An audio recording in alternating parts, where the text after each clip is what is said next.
الحمد للہ رب العالمین والصلاة والسلام علی سید المرسلین اما بعد فاعوذ باللہ من الشیطان الرجیم بسم اللہ الرحمن الرحیم. پڑھیے الصلاة والسلام علیک یا رسول اللہ وعلی آلک واصحابک یا حبیب اللہ. الصلاة والسلام علیک یا نبی اللہ وعلی آلک واصحابک یا نور اللہ. درود پاک پڑھنے کے بے شمار فضائل و برکات ہیں. بہت خوبصورت احادیث فضائل درود میں ملتی ہیں. اللہ کے حبیب صلی اللہ تعالیٰ علیہ وسلم فرماتے ہیں من صلی علیہ صلاۃ واحدۃ صلی اللہ علیہ عشرہ. میرے آقا فرماتے ہیں جس نے مجھ پر ایک بار درود پاک پڑھا اللہ تعالیٰ اس پر 10 رحمتیں نازل فرماتا ہے. پھر نبی پاک فرماتے ہیں ومن صلی علیہ عشرا، جس نے مجھ پر 10 بار درود پاک پڑھا صلی اللہ علیہ مئتا، اللہ اس پر 100 رحمتیں نازل فرماتا ہے. پھر آگے بڑی پیاری بات فرمائی ومن صلی علیہ مئتا، جو مجھ پر 100 بار درود پاک پڑھے کتب اللہ بین عینیہ، اللہ اس کی دونوں آنکھوں کے درمیان لکھ دیتا ہے براءۃ من النفاق و براءۃ من النار، کہ یہ بندہ دوزخ کی آگ سے اور نفاق سے بری ہے، آزاد ہے. پھر آگے فرمایا وَأَسْكَنَهُ اللَّهُ يَوْمَ الْقِيَامَةِ مَعَ الشُّهَدَاءِ، اور اس بندے کو قیامت کے دن شہیدوں کے ساتھ اٹھایا جائے گا. ذرا غور کیجئے، ایک درود پر 10 رحمتیں. ہم کام کاج پر جائیں، کھیتوں میں جائیں، اپنی نوکری پر جائیں، گھر سے باہر نکلیں، اسکول جائیں، اور اگر درود پڑھتے پڑھتے جائیں تو ہر ایک درود پر 10 رحمتیں ملتی ہیں. اب آپ چاہتے ہیں کہ اللہ کی رحمتیں میرے ساتھ رہیں، میری حفاظت رہے، میرے ساتھ کوئی مشکل نہ ہو، تو صبح و شام درود پاک پڑھنا ہے. اور درود پاک پڑھنا اتنا مشکل نہیں ہے، بڑے آسان درود پاک ہیں. میں جیسے ابھی پڑھا رہا تھا، آپ ایک بار پھر مل کر پڑھ لیں الصلاۃ والسلام علیک یا رسول اللہ.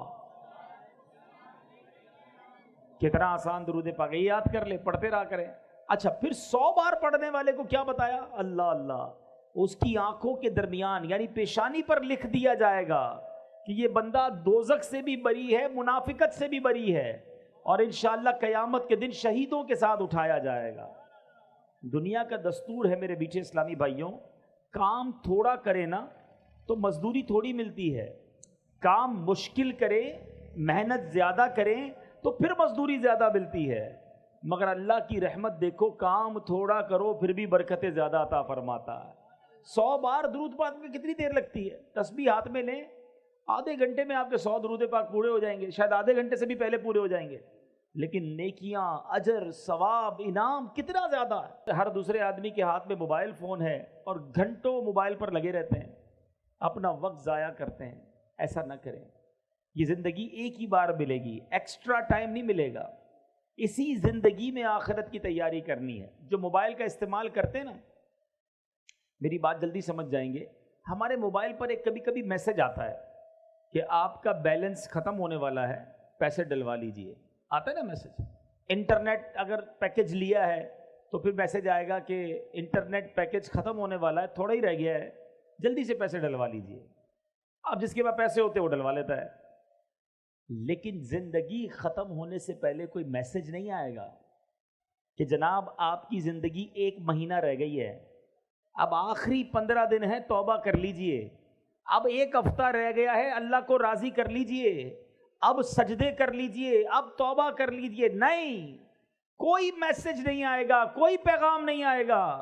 بندہ صبح گھر سے نکلتا ہے، بعض اوقات گھر والوں کو کہہ کر جاتا ہے کہ یہ والا کھانا بنانا، رات آ کر کھاؤں گا، یہ والے کپڑے استری کر کے رکھنا، رات دعوت میں جانا ہے پہن کر جاؤں گا.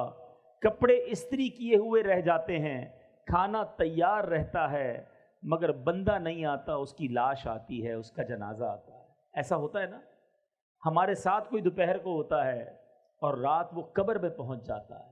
ہم رات ساتھ ہوتے ہیں، صبح اٹھتے ہیں تو اطلاع آتی ہے کہ فلاں بندہ سویا مگر اٹھا نہیں، سوتے میں ہی چلا گیا. یہ میں نئی باتیں تو نہیں کر رہا نا. تو جب ایک ہی زندگی ملی ہے اور اس کے اختتام کا پتہ بھی نہیں ہے، کبھی بھی جا سکتے ہیں، تو پھر ہم کیوں گناہ کرتے ہیں؟ پھر کیوں غفلت کی زندگی گزارتے ہیں؟ پھر کیوں وقت ضائع کرتے ہیں؟ میرے میٹھے اسلامی بھائیوں، میری بات سمجھو. آپ نے برف دیکھی ہے نا، برف کا جس کا کاروبار ہوتا ہے نا، جو برف بیچتا ہے نا، اس کا ایک ہی کام ہوتا ہے کہ جلدی بک جائے، کیونکہ دیر ہوگی تو کیا ہوگا؟ ہاں سب سمجھدار ہے نا، پگھل جائے گی. برف پگھلتی ہے. آپ سمجھیے جو زندگی ہے نا ہماری، یہ ہم سب کو ایک ایک برف کی لادی، برف کا بلاک کہہ لیں، برف کا ایک پیس آپ کو میرے ہاتھ میں دے دیا گیا ہے. کسی کو 30 سال کا دیا گیا ہے، کسی کو 40 سال کا، کسی کا 50 سال، اور روز پگھل رہی ہے برف. ہو سکتا ہے ہم میں سے کسی کی آج ہی برف پوری ہونے والی ہے، پتہ نہیں ہمیں، لیکن برف پگھل رہی ہے. بالکل زندگی اسی طرح پگھل رہی ہے. ہم موت کے قریب ہو رہے ہیں، ڈے بائی ڈے، روزانہ ہم اپنی قبر کے قریب جا رہے ہیں. اسکول پڑھنے والے، جیسے جیسے آپ کا امتحان کا دن قریب آتا ہے تو کیا کرتے ہیں؟ آپ تیاری کرتے ہیں. جتنا امتحان قریب آتا ہے اتنی ٹینشن شروع ہو جاتی ہے. 5 ایئرس پیپر، 5 سالہ پیپر، کسی سارا سال جس طالب علم کو نہیں پوچھتے اب اسی کو ڈھونڈ رہے ہوتے کیونکہ وہ قابل ہے، اس نے سبق یاد کیا ہوتا ہے، اس کے بعد نوٹس بنے ہوئے ہوتے ہیں. بندہ کہتا ہے اس کو پکڑو، اس کو سبق آتا ہے، وہ سکھا دے گا. امتحان میں 1 ہفتہ رہ جائے، اب رات کو نیند نہیں آتی، اب ساری رات تیاری. ایسا ہی ہے نا، صبح امتحان ہو، وہ رات تو ساری ٹینشن میں گزری ہماری. میں آپ سے پوچھتا ہوں، تمہارا امتحان قریب آتا ہے، تمہیں فکر شروع ہو جاتی ہے، کیوں یہ احساس نہیں ہوتا کہ ہر گزرنے والا دن میں قبر کے امتحان کے قریب ہو رہا ہوں؟ ہم نے قبر میں جا کر بھی ایک امتحان دینا ہے. اسکول کے پیپر میں فیل ہو گئے تو کیا ہوگا مجھے بتاؤ نا؟ دوبارہ اگلے سال پھر وہی جماعت پڑھنی پڑے گی، اور تو کچھ نہیں ہوگا نا. لیکن قبر کے امتحان میں جو فیل ہوا نا، اس کو ایسا نہیں ہوگا کہ دوبارہ سپلیمنٹری ضمنی پیپر دینے کا موقع دیا جائے گا. نہیں، ادھر امتحان ہوا، ادھر فیل ہوا، ادھر جہنم کا عذاب شروع ہو گیا. یہ ایک ہی بار دینے کا موقع ملے گا. سمجھو بات کو. میں نے بھی وہ امتحان دینا ہے، آپ نے بھی وہ امتحان دینا ہے. 5ویں جماعت، 6ٹھی جماعت، 8ویں جماعت، 10ویں جماعت، گریجویشن، FA، اس کے امتحان کی کتنی فکر؟ جس کا پیپر سلیبس بھی پتا ہے، تاریخ بھی پتا ہے، کس تاریخ کو ہوگا، کتنے بجے ہوگا، یہ بھی پتا ہے. مگر ایک امتحان ایسا ہے جو آج بھی ہو سکتا ہے، کل بھی ہو سکتا ہے. اس کی تیاری کی کسی کو پرواہ نہیں ہے، کوئی سوچتا بھی نہیں ہے اس کے بارے میں کہ میں اس امتحان میں کامیاب ہوں گا کہ نہیں ہوں گا. یہ کیسی غفلت ہے، یہ کیسی سستی ہے. اے میرے نوجوان، بڑی تعداد میں ماشاءاللہ میں دیکھ رہا ہوں، بہت بڑی تعداد میں نوجوان ہیں. آپ سب نوجوان ہیں، اپنی آخرت کی فکر کیوں نہیں کرتے؟ کیوں اللہ کو ناراضی والے کام کرتے ہیں؟ تو ایک کام آج، پہلا میسج آج کے بیان کا لے لیجئے کہ انشاءاللہ اب روزانہ کثرت سے درود پاک پڑھیں گے. انشاءاللہ چلتے پھرتے اٹھتے بیٹھتے درود پڑھتے رہیے، رحمتیں نازل ہوں گی. ایک درود پڑھیں 10 نیکیاں بھی ملتی ہیں، 10 گناہ بھی معاف ہو جاتے ہیں. فائدہ ہے نا، گناہ بھی تو کر رہے ہیں وہ معاف ہو جائیں گے، توبہ بھی کرتے رہیں، گناہ بھی انشاءاللہ معاف ہوں گے. درود پاک پڑھیں گے انشاءاللہ. ایک بار محبت سے درود پاک پڑھ لیں. صلو علی الحبیب صلی اللہ تعالی علی محمد صلی اللہ علیہ وسلم. آج میں آپ کو 2 واقعے سناؤں گا، اور ان 2 واقعات سے ہمیں اندازہ ہوگا کہ ہمارا رب کتنا کریم ہے، کیسا رحیم ہے، کیسا مہربان ہے، کیسا احسان کرنے والا ہے، کیسا نوازنے والا ہے. دنیا کا دستور ہے میٹھے اسلامی بھائیوں، آپ کہیں نوکری کرتے ہوں، آپ کا سیٹ آپ پر بڑا مہربان ہو، تنخواہ ٹائم پہ دے، کبھی کبھی بونس بھی دے دے، ٹائم پہ چھٹی بھی دے دے، آپ کیا کہتے ہیں؟ یار یہ بڑا اچھا آدمی ہے. وہ ناراض نہیں ہونا چاہیے، اس کو میری بات بری نہیں لگنی چاہیے. کوئی آپ کو قرضہ دے دے، نوکری دلا دے، مہربانی کر دے، آپ کہتے ہیں یار اس نے تو مصیبت میں کام آیا تھا، اس کو تکلیف نہیں ہونی چاہیے، یہ ناراض نہیں ہونا چاہیے. مگر جس رب نے ہم پر اتنی مہربانیاں کی ہوں، جس کی صبح و شام نعمتوں میں اور آپ جی رہے ہوں، اس کی ناراضگی کا خیال نہیں آتا کہ وہ ناراض نہ ہو جائے، وہ ہم پر غضبناک نہ ہو جائے، جس نے اتنی مہربانیاں کی ہوں. 2 واقعات ذرا سنیے. حضرت ذو النون مصری رحمت اللہ تعالی علیہ، یہ بہت بڑے اللہ کے ولی گزرے ہیں۔ ایک بار دریائے نیل کے ساحل پر آپ گئے، آپ نے اپنی سوچ میں مگن تھے کہ آپ نے اچانک دیکھا کہ ایک بچھو جو ہے بڑی تیزی کے ساتھ دریا کی طرف جا رہا ہے۔ آپ نے سوچا یہ بچھو دریا میں کیا کرنے جا رہا ہے؟ آپ بھی پیچھے پیچھے چلنے لگے، کنارے پر پہنچے، وہاں دیکھا کہ دریا کے کنارے سے ایک مینڈک باہر نکلا اور وہ بچھو اس مینڈک کے اوپر بیٹھ گیا اور وہ مینڈک اس کو لے کے چلنے لگا۔ آپ حیران ہوئے کہ یہ کیا راز ہے کہ بچھو کو دریا پار کرانے کے لیے مینڈک کا انتظام۔ آپ بھی ساتھ ساتھ چلنے لگے کہ دیکھوں یہ کوئی راز ہے اللہ کا۔ دریا کنارے پہ مینڈک پہنچا، بچھو اتر گیا، اتر کر بچھو پھر جانے لگا۔ آپ بھی ساتھ ساتھ چلنے لگے۔ اب وہاں دیکھا کہ ایک درخت کے پاس جا کر وہ بچھو کھڑا ہو گیا۔ اس درخت کے نیچے ایک بندہ مدہوش، شراب کے نشے میں دھت پڑا ہوا ہے، بے ہوش، اور اس بے ہوش آدمی کو مارنے کے لیے ایک بڑا سانپ اپنا پھن پھیلائے تیار ہے کہ اب اس نے اس بے ہوش آدمی کو مار دینا ہے۔ اس بندے کو پتہ بھی نہیں وہ بے ہوش ہے۔ اتنے میں بچھو آیا اور اس نے تیزی کے ساتھ سانپ کو ڈنک مارا، سانپ اس ڈنک سے مر گیا، بچھو واپس چلا گیا۔ بندہ بے ہوش ہے، سانپ مارنے کے لیے آ گیا ہے، لیکن اللہ کا سسٹم، نظام دیکھو کہ بچھو کو مینڈک نے دریا پار کرایا، آ کر سانپ کو مارا، واپس چلا گیا۔ آپ قریب گئے اس کو جگانے کے لیے تو اس کے منہ سے شراب کی بو آنے لگی۔ آپ حیران ہو گئے کہ یا اللہ، یہ شرابی، اور اس کے لیے ایسی حفاظت، اس کے لیے ایسا نظام۔ اللہ اللہ اللہ اللہ۔ اب سورج غروب ہونے لگا تو وہ نوجوان، اس کی آنکھیں کھلی، وہ ہوش میں آیا۔ آپ نے جب سارا واقعہ اس کو سنایا کہ یہ سانپ جو مرا ہوا ہے یہ تجھے مارنے آیا تھا، اللہ نے تیرا کیسا انتظام کیا، اللہ نے تیری حفاظت کے لیے باقاعدہ ایک پورا سسٹم چلایا۔ اللہ اکبر، اللہ اکبر۔ وہ شخص مٹی اٹھا کر اپنے ماتھے پر ملنے لگا کہ میں اتنا گناہ گار، اتنا خطا کار، رب کی اتنی نافرمانی کرنے والا، مگر وہ ذات گناہ گاروں کو اتنا نوازتی ہے تو جو نیکیاں کرتا ہوگا اللہ اسے کتنا نوازے گا۔ جو اللہ کا پسندیدہ بندہ بن جائے گا رب اسے کتنا نوازے گا۔ یہ کہہ کر وہ بندہ جنگلوں میں نکل گیا۔ اے میرے میٹھے اسلامی بھائیوں، اب کیا سیکھا اس واقعے سے؟ ایسا کریم ہے ہمارا مولا۔ آپ اور میں گناہ کتنے کرتے ہیں، کبھی سوچا ہم نے؟ آپ کی میری کوئی ایک بات نہ مانے، ذرا سنیے گا میری بات۔ آپ کسی کو کہیں جناب بھائی یہ کام کر دو، وہ کہے میں تو نہیں کرتا۔ دوبارہ آپ تھوڑے دنوں بعد کہیں بھائی جان مہربانی یہ کام کر دو، وہ کہے میں نہیں کرتا۔ تیسری بار آپ کہیں کہ بھائی میں نے کہا نا میں نہیں کرتا، چوتھی بار کہو گے اس کو؟ اچھا جس نے 3 بار آپ کی بات نہ مانی ہو دعوت پہ بلاؤ گے؟ کوئی تحفہ دو گے اسے؟ مسکرا کر ملو گے؟ اپنی بات کرو۔ ہماری 2-3 بار کوئی بات نہ مانے، نہ ہم سیدھے منہ بات کریں گے، نہ مسکرائیں گے، نہ دعوت پر بلائیں گے، نہ تحفہ دیں گے۔ میں اور آپ روزانہ رب کی نافرمانی کر رہے ہیں، صبح و شام اسے ناراض کر رہے ہیں، کتنی غلطیاں کر رہے ہیں۔ کیا رب نے کھانا روک لیا؟ رب نے پانی روک لیا؟ رب نے سانسیں روک لیں؟ رب نے پیر واپس لے لیے؟ اسی نے دیے تھے نا۔ ہاتھ لے لیتا، آنکھیں لے لیتا، زبان لے لیتا۔ وہ کیسا کریم ہے، ہم خطائیں کر رہے ہیں وہ عطائیں کر رہا ہے، ہم اسے ناراض کر رہے ہیں وہ پھر بھی نواز رہا ہے۔ ایسے رب کی نافرمانی کی جانی چاہیے، ایسے رب کو ناراض کرنا چاہیے۔ تم اپنے سیٹھ کو ناراض نہیں کرتے، اپنے مالک کو ناراض نہیں کرتے، اپنے دوست کو ناراض نہیں کرتے، جو میرا خالق، میرا مالک ہمیں نوازنے والا، اسے ناراض کرتے ہیں اور صبح و شام ناراض کرتے ہیں۔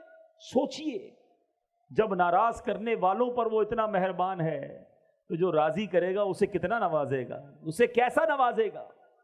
ایک بار دوسرا واقعہ، اللہ کی شان کریمی دیکھو کہ ایک بار حضرت موسیٰ علیہ نبینا علیہ الصلوۃ والسلام کا دور تھا، بارش نہیں ہو رہی، قحط، سارے شہر میں کھانے کو، دانے دانے کو لوگ ترس رہے تھے۔ حضرت موسیٰ علیہ الصلوۃ والسلام نے اللہ کی بارگاہ میں دعا کرنے کا ایک نظام بنایا اور لوگوں سے کہا کہ چلو جا کر کسی میدان میں جا کر دعا کرتے ہیں۔ چھوٹے چھوٹے بچوں کو بھی لیا، جانوروں کو بھی لیا، بوڑھے اور بیمار سب کو لیا، تاکہ اللہ کی رحمت جو ہے جوش میں آئے اور یہ پیاسے گلے دیکھ کر، پیاسی زبانیں دیکھ کر بارش ہو جائے۔ بندے بن گئے 70,000، پورا میدان بھر گیا، 70,000 لوگ۔ حضرت موسیٰ نے دعا کرنا شروع کی۔ حضرت موسیٰ اللہ کے نبی کلیم اللہ، آسمان پر کوئی بادل نہیں آیا، دعا کرتے رہے کرتے رہے کرتے رہے۔ پھر اللہ سے عرض کی مولا تیرے بندے ہم سب تیرے دربار میں دعا گو ہیں، ہمارے ساتھ بوڑھے بھی ہیں، بے زبان جانور بھی ہیں، بچے بھی ہیں، اے کریم کرم کر ہم پر بارش برسا دے۔ غیب سے ندا ہوئی اے موسیٰ تمہارے درمیان ایک ایسا بندہ ہے جو 40 سال سے مسلسل میری نافرمانی کر رہا ہے، مجھے ناراض کر رہا ہے۔ اے موسیٰ جب تک وہ تمہارے درمیان ہے بارش نہیں ہونی، اس بندے کو نکالو اپنی اس محفل سے، اپنے اس اجتماع سے۔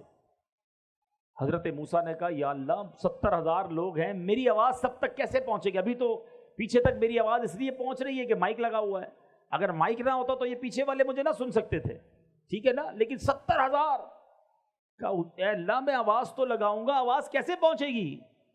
ارشاد ہوا اے موسیٰ آواز لگانا تمہارا کام ہے، آواز پہنچانا ہمارا کام ہے۔ حضرت موسیٰ کھڑے ہو گئے۔ آپ نے کہا آج ہمارے مجمع میں ایک ایسا بندہ بھی ہے جو 40 سال سے اللہ کو ناراض کر رہا ہے۔ اے وہ شخص جو 40 سال سے اللہ کے غضب کو دعوت دے رہا ہے، ہمارے مجمع سے نکل جا، تیرے گناہوں کی نحوست کی وجہ سے بارش نہیں ہو رہی ہے۔ اب وہ گناہگار بندہ بیٹھا تو تھا اس مجمع میں، بندے کو تو پتا ہوتا ہے نا اندر سے کہ میں کتنا برا ہوں۔ وہ سوچنے لگا کہ شاید یہ بات کسی اور سے ہو رہی ہو، اس مجمع میں کوئی اور بھی ہو۔ وہ دائیں دیکھتا بائیں دیکھتا، کوئی کھڑا نہ ہوا۔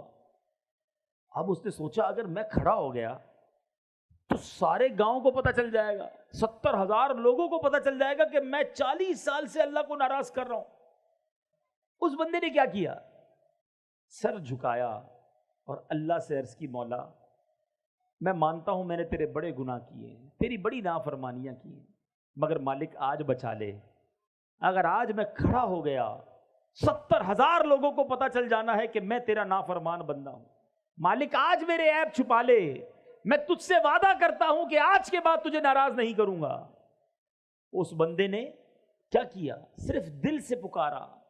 اللہ وہ کریم ہے جو دل کی سنتا ہے، کوئی اپوائنٹمنٹ لینے کی ضرورت نہیں ہے، کوئی سیکرٹری کی ضرورت نہیں ہے کہ فلاں صاحب سے ملنا ہے تو پہلے سیکرٹری سے اپوائنٹمنٹ لو، پہلے ٹائم لو، نہیں، سر جھکایا اور اللہ کو پکارا، یہ ہے اپوائنٹمنٹ۔ کوئی بیچ میں واسطہ نہیں بندے اور رب کے، جتنی بات کرنی ہے کرو۔ اب اس نے کیا کیا؟ دل سے پکارا اللہ کو، بادل آئے اور بارش برسنا شروع ہو گئی۔ حضرت موسیٰ نے کہا یا اللہ نکلا تو کوئی نہیں باہر، ہمارے اس مجمع سے تو کوئی باہر نہیں گیا، بارش کیسے ہو گئی؟ اللہ نے فرمایا اے موسیٰ جس کی وجہ سے بارش رکی ہوئی تھی اسی کی وجہ سے بارش شروع ہو گئی ہے۔ اس بندے نے مجھ سے دوستی کر لی ہے، اے موسیٰ معافی مانگ لی ہے۔ اب حضرت موسیٰ کہتے ہیں یا اللہ میں اس بندے سے ملنا چاہتا ہوں، اب تو ملا دے کون ہے جس نے تجھ سے دوستی کر لی ہے؟ اللہ نے فرمایا اے موسیٰ جس وقت وہ میرا نافرمان تھا میں نے اس وقت اس کے عیبوں پر پردہ ڈالا، اب تو میرا دوست ہو گیا، میں تجھے کیسے بتا دوں وہ کون ہے؟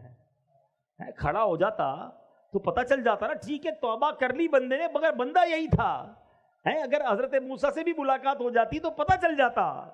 اللہ نے فرمایا اے موسیٰ جب میری نافرمانی کرتا تھا، جب میں نے اس کے عیب چھپائے تو اب میں اس کو کیسے آشکار کر دوں؟ اب تو میرا دوست بن گیا ہے۔ کیا سیکھا میرے میٹھے اسلامی بھائی؟ یہ ہے میرا مالک، یہ ہے اس کی رحمت، یہ ہے اس کی کرم نوازی۔ وہ برستا چاہتا ہے، اس کی رحمت برستا چاہتی ہے اپنے بندوں پر، مگر بندہ ہے جو اس کی بارگاہ میں سر نہیں جھکاتا، اس سے معافی نہیں مانگتا۔ ایک سچی پکار، ایک سچی معافی ہمارے سارے گناہوں کی معافی کا سبب بن سکتی ہے، مگر مسئلہ یہ ہے کہ بندہ سر ہی تو نہیں جھکاتا، معافی ہی تو نہیں مانگتا، دوستی ہی تو نہیں کرتا رب سے۔ آؤ میرے میٹھے اسلامی بھائیوں، اگر نمازیں قضا ہوئی ہیں، اگر معاذ اللہ نشے کی عادت ہو گئی ہے، جوا کی عادت پڑ گئی ہے، شراب کی عادت پڑ گئی ہے، ماں باپ کو ستایا ہے، کسی کا دل دکھایا ہے، کسی پر ظلم کیا ہے، آج معافی مانگ لو، سچی توبہ کر لو، وہ قریب ہے۔ توبہ کے لیے کوئی بہت بڑا اجتماع کرنا ضروری نہیں ہے، بس انسان کی آنکھوں میں آنسو ہو، دل میں ندامت ہو اور اللہ سے کہے مالک مجھے معاف کر دے، اور وہ بڑا کریم ہے، وہ معاف فرما دیتا ہے۔ لیکن مسئلہ یہ ہے کہ معافی مانگتے نہیں ہیں۔ اچھا ایک بات سمجھنی ہے، اگر کسی کی نمازیں قضا ہیں، کسی نے روزے قضا کیے ہیں، کسی کے پیسے کھا لیے ہیں، تو توبہ سے یہ سب معاف نہیں ہو جائے گا کہ اب نمازیں پڑھنے کی ضرورت نہیں ہے۔ نماز نہ پڑھنے کا گناہ معاف ہوگا، روزہ نہیں رکھے تو روزے کا حساب کر کے روزے ادا کرنے پڑیں گے۔ کسی کا مال آپ کی طرف آتا ہے تو توبہ کرے تاکہ جو گناہ ملا وہ معاف ہو جائے، مگر پیسے واپس لوٹانے ہوں گے۔ یہ کچھ توبہ کے تقاضے ہیں۔ تو بہرحال میرے میٹھے اسلامی بھائیوں، آج میں یہی پیغام لے کر آیا ہوں، کاش ہم اپنے رب سے دوستی کر لیں۔ قبر میں کتنے کیڑے آئیں گے، سانپ آئیں گے، جناب جھوٹ بولنے والے کے گال چیرے جائیں گے، بڑی عذاب لکھے ہیں حدیثوں میں۔ ایک یہ ہے، میری بات ذرا غور سے سمجھیے گا، ایک یہ ذہن ہے کہ اللہ کے عذاب سے ڈر کر گناہ چھوڑو، کہ نئی نماز پڑھی تو مار پڑے گی، روزہ نہیں رکھا تو عذاب ہوگا، جھوٹ بولوں گا تو عذاب ہوگا۔ ایک تو یہ انداز ہے، یہ بھی ٹھیک ہے، لیکن اس سے اچھا پتہ ہے کیا ہے؟ کہ بندہ عذاب سے ڈر کر گناہ نہ چھوڑے، اللہ کی محبت میں گناہ چھوڑ دے، کہ میرا اتنا قریب مالک، میں اس کی نافرمانی کروں۔ جو آپ کا بہت قریبی دوست ہو، آپ کو بڑا پسند ہو، آپ کسی کی بڑی عزت کرتے ہو، اور وہ آپ کو کوئی بھی بات کہے تو آپ کیا کہیں گے؟ یار تیرے لیے جان حاضر ہے، آپ جو کہیں لبیک، حکم ہیں سائیں، تو تمہارا حکم سر آنکھوں پر، کہتے ہو نا؟ اپنے کسی نہ کسی زندگی میں کسی دو چار لوگوں سے تو ایسا تعلق رکھا ہے کہ نہیں، کہ وہ جو بھی کہیں وہ لبیک، ان کے لیے جان حاضر۔ تو کیا اللہ نے جو فرمایا اس کے لیے جان حاضر نہیں ہے؟ اللہ سے ایسی دوستی نہیں ہو سکتی؟ اللہ کی عبادت ڈر کے کرنی ہے، عذاب کا سن کر کرنی ہے، عذاب برحق ہے، جس سے رب ناراض ہوگا اس کو واقعی عذاب دیا جائے گا۔ مگر مزہ یہ ہے کہ بندہ کہے یہ میرے مالک کو پسند نہیں اس لیے میں نہیں کرتا، میرا رب منع فرماتا ہے میں اس لیے نہیں کرتا، میں نماز اس لیے پڑھتا ہوں کہ میرا رب راضی ہو جائے، میں سجدہ اس لیے کرتا ہوں کہ میرا رب مجھ سے راضی ہو جائے۔ یہ دو الگ زاویے ہیں، یہ دو الگ سوچیں ہیں۔ اللہ کرے کہ مجھے اور آپ کو ہمارے رب سے اتنی محبت ہو جائے، اتنا پیار ہو جائے کہ جس کام کے بارے میں یہ پتا چلے اللہ نے منع فرمایا ہے، اللہ کے حبیب نے منع فرمایا ہے، بس بھائی ہم کو وہ نہیں کرنا۔ نیا کاروبار کرنا ہے، فوراً عالم دین سے رابطہ کریں، جناب میں یہ کام کر رہا ہوں، یہ جائز ہے ناجائز ہے؟ علماء کہیں ناجائز ہے، سود حرام ہے، رشوت حرام ہے، جھوٹ بول کر کاروبار کرنا حرام ہے، ارے جناب دھوکہ دینا حرام ہے، بس حرام ہے، اللہ اور اس کے رسول نے منع کیا، میں نے نہیں کرنا کیونکہ میں اللہ سے محبت کرتا ہوں، اللہ کے حبیب سے محبت کرتا ہوں۔ اچھا کوئی کہے کہ جناب رشتہ کرنا ہے، بچے کی شادی کرنی ہے، اس میں ناچ گانا حرام ہے، شراب حرام ہے، جوا حرام ہے، ایسے کام کرنا شادی کے اندر جو بے پردگی والے گناہ والے حرام ہیں، ہم کہیں بس میرے رب نے منع کر دیا، میں نے ایسا کام نہیں کرنا۔ کیا ایسا نہیں ہو سکتا؟ کیا بار بار عذاب سے ڈرایا جائے پھر ہی گناہ چھوڑیں گے؟ تو آج یہ پکی نیت کر لو، اللہ جو ہے نا، یاد رکھو اللہ اپنے بندوں پر ماؤں سے زیادہ محبت کرتا ہے، ماؤں سے زیادہ مہربان ہے۔ آپ کی میری ماں ہمیں تکلیف میں نہیں دیکھ سکتی، جب ہماری ماں ہمیں تکلیف میں نہیں دیکھ سکتی تو اللہ تو ماؤں سے زیادہ پیار کرنے والا۔ ایک بار مانگو تو صحیح نا، ایک بار گڑ گڑاؤ تو صحیح، اس سے دوستی تو کرو۔ مگر آج اللہ ہی کو ناراض کرنے والے ہم کام کرتے ہیں۔ اللہ کی بارگاہ میں سچے دل سے ایک ہی توبہ کیسے رنگ بدلتی ہے۔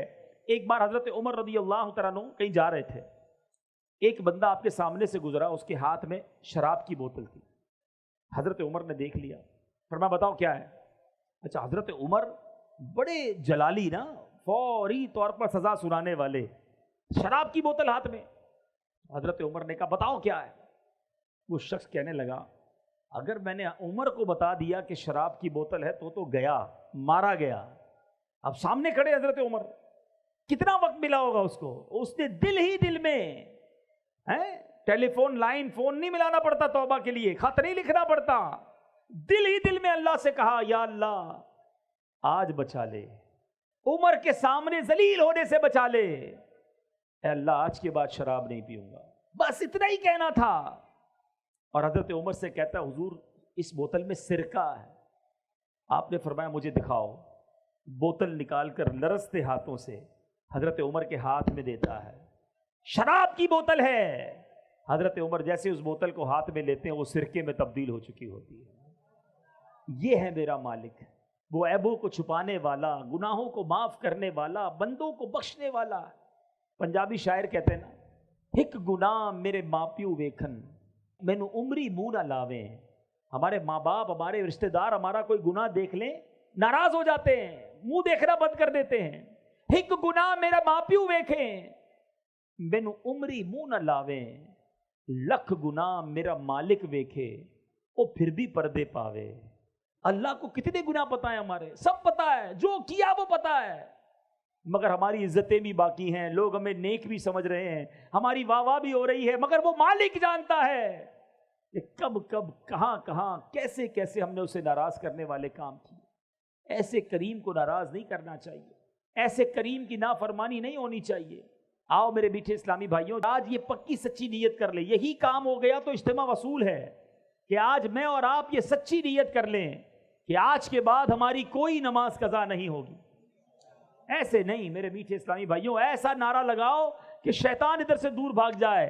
آج کے بعد ہماری کوئی نماز قضا نہیں ہوگی. آپ کو پتہ ہے نماز کا ثواب کیا ہے؟ نماز دین کا ستون ہے. گھر میں پلر ہوتے ہیں نا، پلر دیکھیں آپ نے، عماد الدین کہا گیا. اگر پلر نکال دیں، ستون نکال دیں تو عمارت کھڑی رہے گی؟ نیچے آ جائے گی نا، گر جائے گی نا. اسلام دین کی عمارت وہ نماز پر ہے.